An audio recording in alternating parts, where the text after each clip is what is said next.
She has no life, really. Her balance is off. Her arms don't work very well. She likes to watch the boats going up and down the river, and She's got double vision. She can't see very well. it's very hard for her.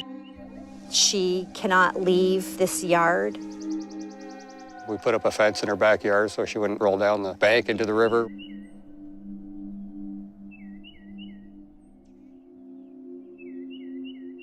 She loves feeding her bird, taking care of the wildlife that comes around. She had her life planned. She was always planning everything. Now she can't plan anything because she can't remember anything. Debbie was very active, outgoing. She worked 60+ hours a week. She held a very good position, traveling all over the world, going to Istanbul, Turkey, traveling to France, and loving working for her job, and they loved Debbie very, very much. Now she is dependent on everybody, myself, my brother, friends. She cannot go into the front of the yard by herself because her vision.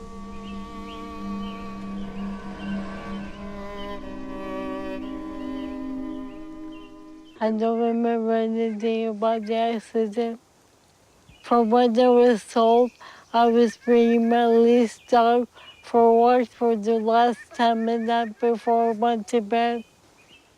Well, it was a Sunday night, August the 7th, approximately 9:15. My sister had come out of her house to get her mail by the big pine tree. She was struck by a teenager texting and driving. The white mailbox is where my sister was struck. Was carried on the hood of the car to right over here, and this is where the neighbors found her. When she was in the hospital, she was swollen from head to toe. She had a shunt sticking out of her head right here to relieve pressure in her brain because her brain was so swollen. Her eyes, her right eye was swollen shut. Her face was swollen. Her neck was broken. Both her arms were broken. Ribs were broken. Her pelvis was smashed. She had a broken ankle and a broken leg. Her thumb ripped off, almost ripped off. They sewed it back together. It was terrible. It was heartbreaking.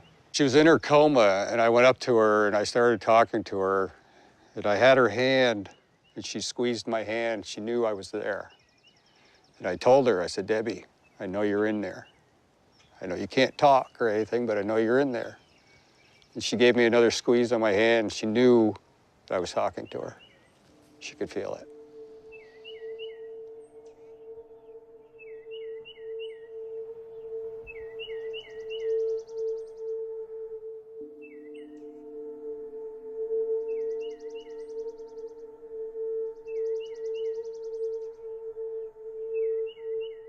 Her sentence was 30 days in jail.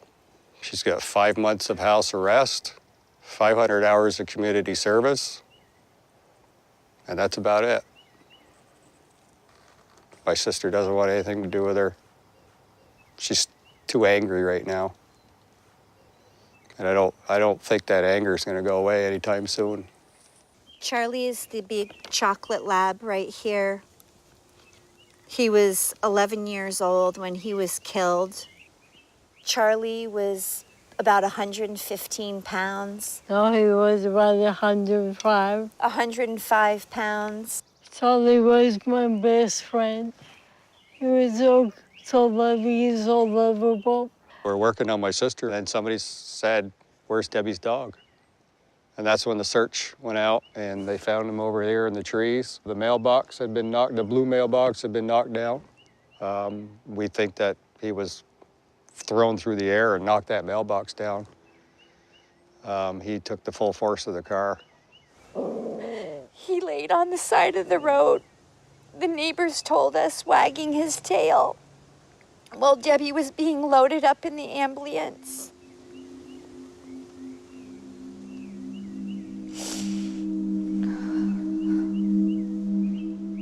It's just not right. My sister's life has been changed forever. She went from being active to inactive in a stroke of a second, and it's over. Her life as she knew it is over. She loved work. She helped me with my children. She was always there for me. It's heartbreaking every day to see my sister like this when you knew how she was before.